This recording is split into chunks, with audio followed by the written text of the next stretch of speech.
All right, back to school will be here before you know it. Back to college will be here before you know it. And that's why we have etiquette expert Diane Gottsman in this morning talking about some roommate etiquette. I guess it's not just for college. It's anytime you're rooming with somebody. There's some things to keep in mind. Right. And let's not forget that new grads are about to move out and get some roommates as well. So these will be good tips for everybody. Got plenty to get to, so let's get going. Choose wisely. That's the first thing right off the bat. It should make sense. It's kind of like choosing a partner wisely. You choose a roommate wisely because you don't want to pick somebody that you're not going to get along with, obviously. But choosing to not be with your best friend, because you're going to potentially hurt that relationship. Or if you're working a coworker, somebody that you're going to work with all day long and you're going to get tired of them. So just be careful that you have a personality that's going to work. It makes sense. It's interesting to say that you wouldn't necessarily go for the best friend. It makes sense. Obviously, you want someone you're going to get along with, but maybe not even that closest relationship either. Kind of find someone in the middle. Yes. And and it's okay. Two strangers can get together. College dorms are going to put you together with someone.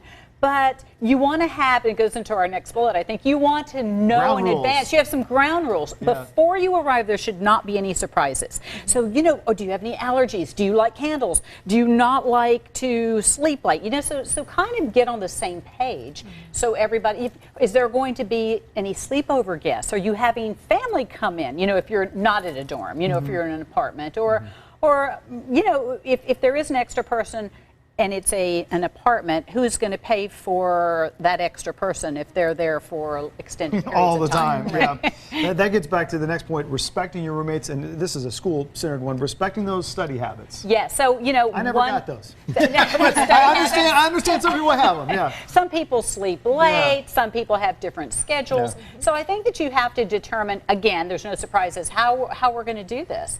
And, some people will have to study at coffee shops, perhaps, or, you have a job, and so I think it's all about being respectful of your roommate. There could be this divide. The roommate's not as clean as you are. A little messy, and you aren't.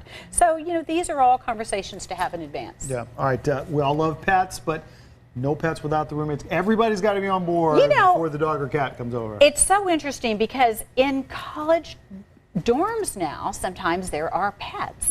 Now, wasn't the case when I was in school. It wasn't the case for me either. But that may or may not be legal, college legal. But you don't want to sneak a pet in. And again, we're talking dorms, but we're also talking apartments. You don't want to bring a pet in if they're allergic, or if it's not a rule. If it's a rule that you can't, you shouldn't. Yeah, that's not good for the pet either. Yeah, exactly. Lover, don't do that. All right, keep up. Let's put these two together. Keep up with your chores and pay your bills on time. That's just part of being a good roommate. It is. So you want to make sure that you're at least picking up your own wet towels, keeping your space clean. And if you are in dishes in the sink, because if you're in an apartment, you don't want to be late with your rent. How are you going to pay rent? How is that going to happen? Who's going to pay the electrical bill? So we're going from dorms to apartments, but we're talking roommates in general. So keep up with all of your responsibilities. And more respect. Don't eat your roommate's food without permission. Stay out of their closet.